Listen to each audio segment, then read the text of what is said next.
We're going to explore this time a little bit with channels. If you don't see your channel palette up here, you go here to Window and click on Channels and activate your channel palette. Okay? If you have RGB color mode over here, you see red, green, blue, RGB. If you have CMYK, you see CMYK. We are working primarily in RGB color mode. So this is what it should look like on your channel palette. Now we're going back to our layer palette and we're going to go into Select Color Range, and when you get in color range we have sample colors. I've got quick mask here. There's also white matte, black matte, grayscale, none. So that refers to the preview. There's grayscale, black matte, and there's none. And you can click on a sampled color, and over here, under here is selection image. See, you can have the image here or what you're selecting. It can show you the black area of what you're selecting. And right now I am clicking a 40 tolerance range of my sample color. That means whatever I click on with my eyedropper, it will select the 40 closest colors or the 39 closest colors to the one pixel I clicked on. I can increase the fuzziness, see, and I'll select so many more, but then I get my back image in. Or I can reduce it like this, and I can say add to the selection, and I'll keep adding, see, adding, or I can say take away from the selection. Now I can fool around with my preview and look at it in grayscale here, or black matte, or white matte. I can invert it here, so now I see the flower. So there's different ways of looking at it.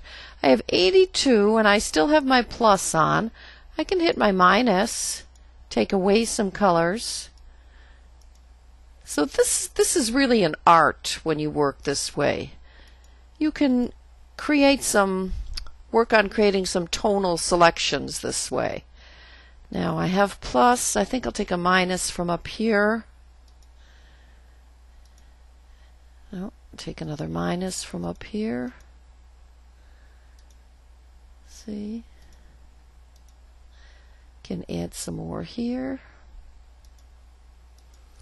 Now if I keep it from here, then I'll have to clean it up from here if I want more of the flower. So then I say, I could save the selection here or load a selection. So I say OK, and I get this here, and I can work with add or take away from these pixels that are here from this selection using this with the lasso tool. I could take some away this way, so I could try doing it this way. That's one way of doing it, see, take away.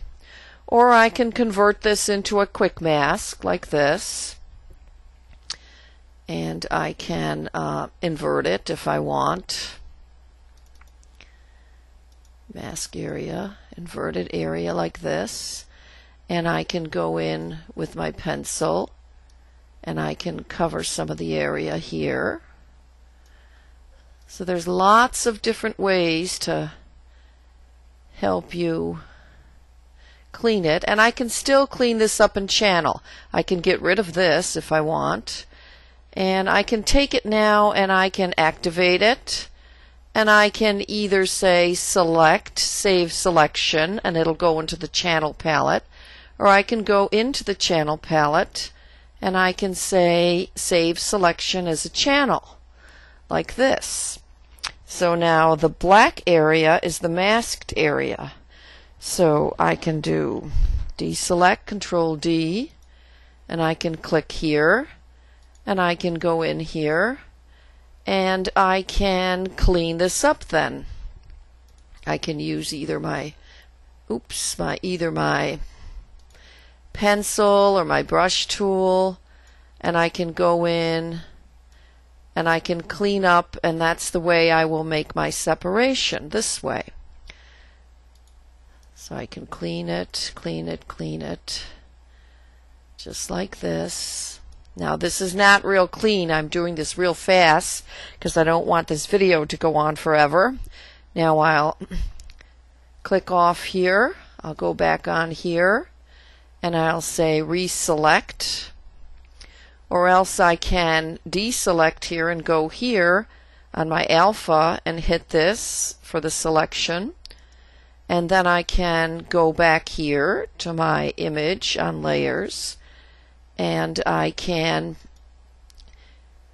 say edit copy, and I can go make a new channel and okay, and I can so edit paste or paste into.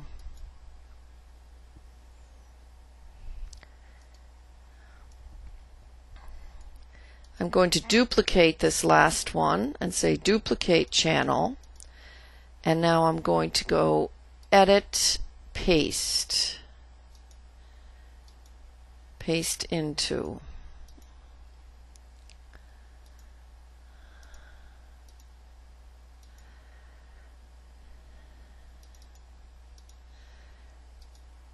Copy,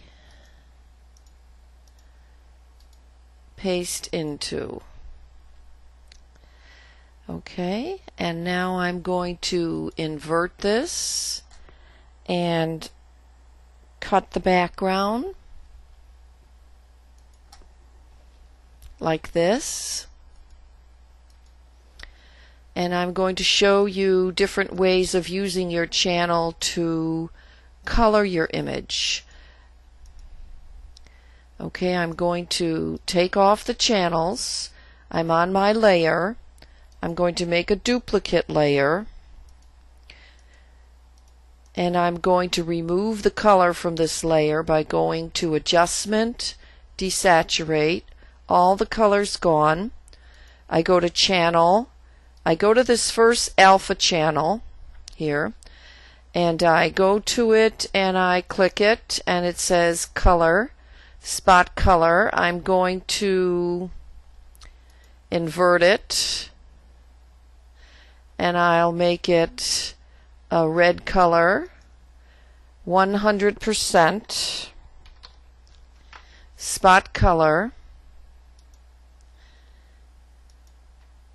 and you see that the red color comes totally solid in the background.